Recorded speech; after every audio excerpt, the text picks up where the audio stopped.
Guys अभी बज रहे हैं सुबह के 9 और हम अभी कलकत्ता के थर्ड डे हो गया हमारा कलकत्ता के अंदर। अब हमारी फ़्लाइट जो है वो पोर्ट ब्लेयर की है, तो हमारी फ़्लाइट है 12:10 की गो फर्स्ट। तो अभी निकलते हैं नाश्ता ब्रेकफास्ट करते हुए हम पोर्ट ब्लेयर, तो वहाँ देख के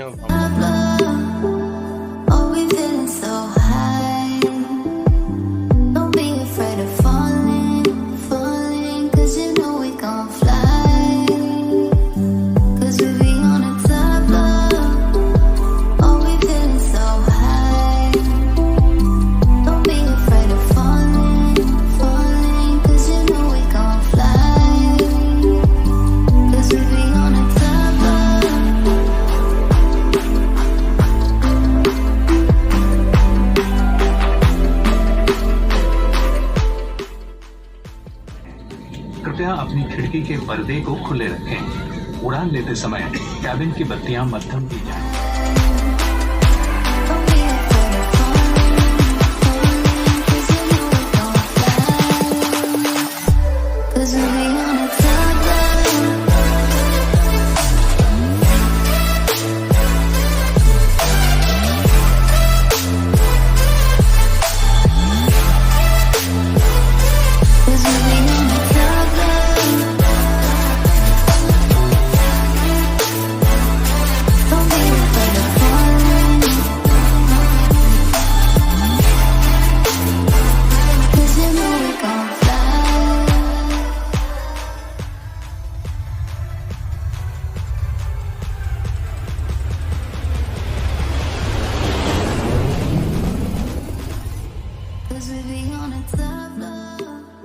तो गाइस अभी हम पहुंच चुके हैं अंडमान निकोबार और यहाँ पर अभी हम पोर्ट ब्लेयर के जंगली घाट रास्ते पे हैं, है ना। तो यहाँ से अभी हम घूमने जाएंगे, तो अभी टूर पैकेज कर देखेंगे।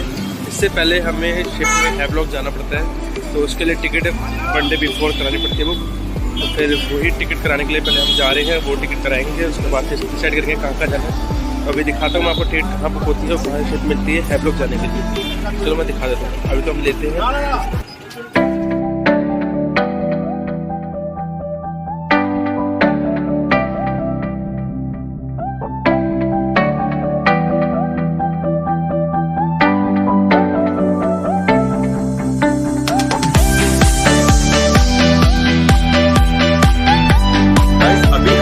टिकट यहाँ पर।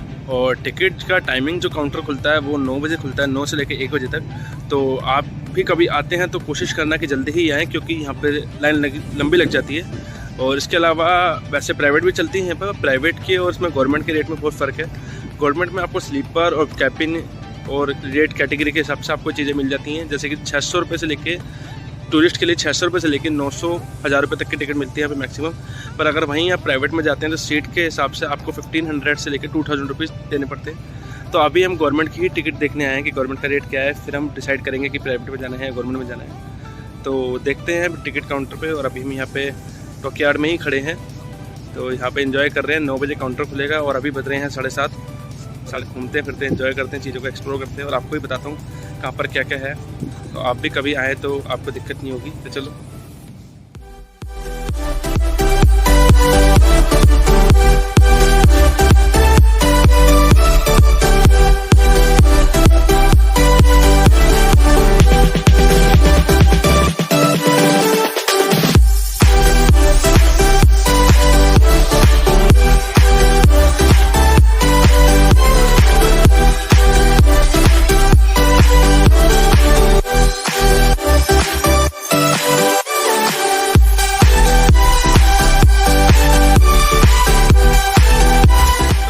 जा रहे हैं रोज़ आइलैंड और अंडमान निकोबार से अभी निकल रहे हैं। अभी हम डॉकयार्ड पे हैं, जहाँ पे इसके पीछे वाली जस्ट रोज़ आइलैंड है। तो अभी हम बस जा रहे हैं और दिखाता हूँ मैं आपको। वहाँ पे रोज़ आइलैंड में कई तरीके की ब्रिटिश टाइम की चीज़ें दिखेंगी। देखते हैं क्या क्या है, एक्सप्लोर करके आपको सब चीज़ एक्सप्लोर करके हर चीज़ आपको दिखा दूँगा। कोई तो चलते हैं, दिखाता हूँ आपको भी। हवाओं में बहेंगे, घटाओं में रहेंगे, तू बरखा मेरी, मैं तेरा बादल पिया। She said I love you now,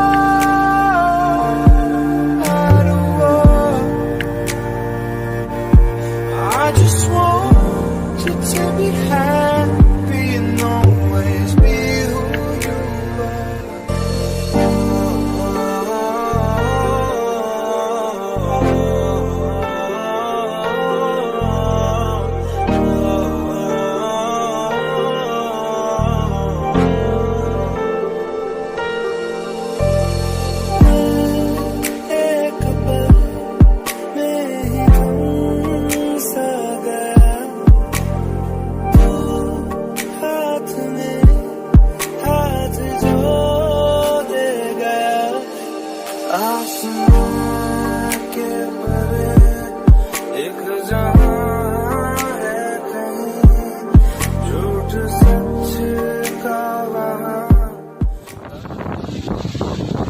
guys अभी हम रोज़ आइलैंड आए हुए हैं और रोज़ आइलैंड के अंदर हमने डियर्स देखे हैं और ब्रिटिश टाइम का जो भी था बॉर्डर टाइम का वाटर पंप और आपका मेडिकल न्यू चीज़ें मैंने आपको वीडियो में दिखाई होंगी। यही कहूँगा कि आप भी एक बार कोशिश करें कि अंडमान निकोबार घूमने ज़रूर आएँ और अंडमान निकोबार आकर पोर्ट ट्रेन से जब आप रोज़ आइलैंड आएंगे तो रोज़ आइलैंड की जो टिकट होगी वो आपकी 370 रुपीज़ लगेगी पर पर्सन, जो आपको शिप में यहाँ लेकर आएगी और 1 आवर का टाइम देती है घूमने के लिए कि आप 1 आवर पूरा रोज़ आइलैंड घूम सकते हैं।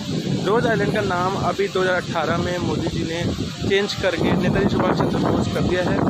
तो अभी आप आएँ और आके इसको यूटिलाइज़ करें, जगह को अच्छी जगह है, सच में खूब मज़ा आ रहा है। आप देख सकते हैं कितना औसम लग रही है जगह।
आइलैंड घूमने के बाद अब हम आए हैं सेलुलर जेल जहाँ पे वीर सावरकर जी को काले पानी की सज़ा हुई थी। तो अभी हम सेलुलर जेल को एंजॉय करेंगे और दिखाता हूँ सेलुलर जेल में कहाँ पे वीर सावरकर जी की जेल थी और सेलुलर जेल कैसे हुआ करते थे अंग्रेज़ों के टाइम पे, जहाँ पे उनको सज़ा मिला करती थी हमारे कैदियों को या हमारे भारतीयों को, वीर योद्धाओं को। तो चलो अभी मैं सेलुलर जेल को आपको दिखाता हूँ और सेलुलर जेल की तरफ चलते हैं।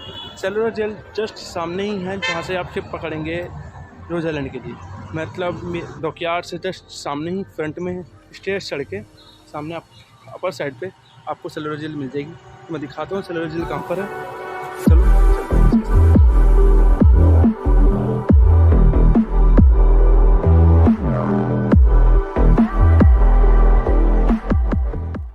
तो अब हम आ चुके हैं सेलुलर जेल के अंदर और ये देख सकते हैं आप जेल कैसी हुआ करती थी और हम इंडियंस को कैदी बनाकर यहाँ पर एक काला पानी की सज़ा जिसे कहा जाता था वो यही है, जिसे काला पानी मीन्स काल गृह कहते थे, चारों तरफ से समुद्र से घिरा हुआ। ये देखिए हमारे स्वतंत्रता सेनानियों की ज्योति यहाँ पे जली रहती है हमेशा। और तो ये बना रखा है और आपको अंदर दिखाता हूँ कैसा है सब कुछ, जैसे कि कैसी प्रिजन हुआ करती थी इसके अंदर की और किस तरीके डिजाइन किया गया था इसको। तो देखिए अंग्रेजों के टाइम की नहीं है, कैसे कैसे लोग रहते हैं यार यहाँ पर। तो ये स्टैचू जो आपको दिख रहा है, ये स्टैचू ये एक्सप्लेन करता है कि हमारे इंडियंस कैदी हुआ करते थे, उनको किस तरीके से हैंटर से हिट किया जाता था। देख सकते हैं आप कितनी स्ट्रिक्ट पोजीशन थी, कितनी स्ट्रिक्ट एक पनिशमेंट थी ये।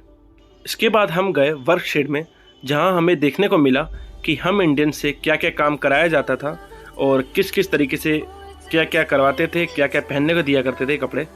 तो आप देख सकते हैं।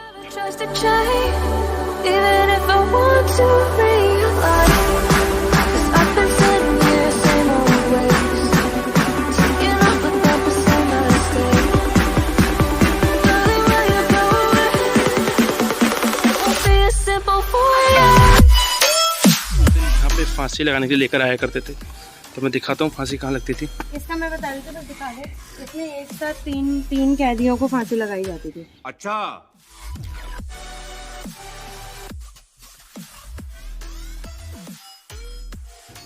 तुझे लटका दूँ इस पर?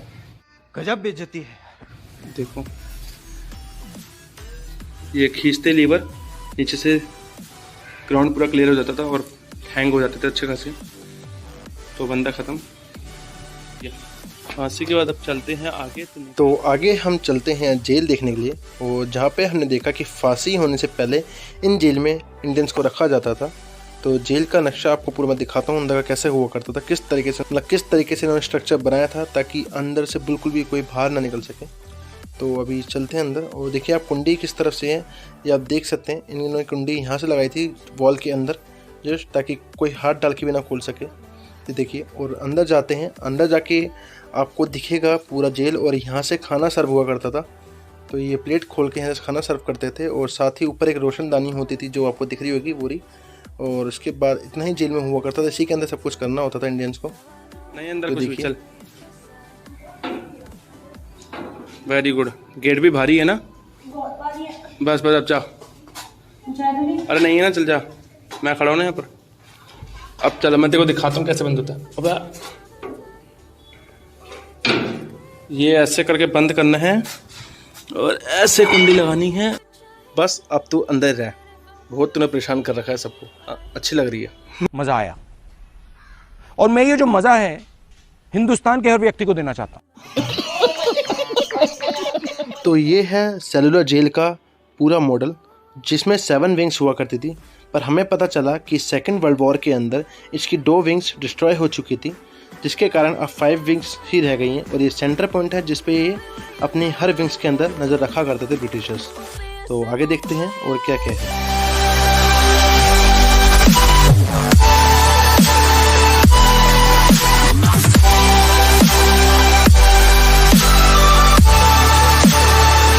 तो अब हम पहुंचे हैं सेंटर पॉइंट पे, जहां हमें अलग अलग स्टेट से आए हुए वीरों की लिस्ट मिली, नामों की, जो यहाँ पे एज अ कैदी बनकर आए थे। तो ये है सेंटर पॉइंट, जहाँ से हर विंग्स की नज़र रखी जाती थी। विंग्स में देखा जाता था कि कोई सब कुछ सही है या नहीं है, मेंटेन किया जाता था ब्रिटिशर्स के द्वारा।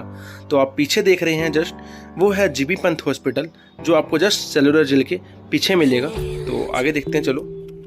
तो ये था वीर सावरकर जी को जहाँ रखा था, और सेपरेट करके रखा गया था उनको उस टाइम पे।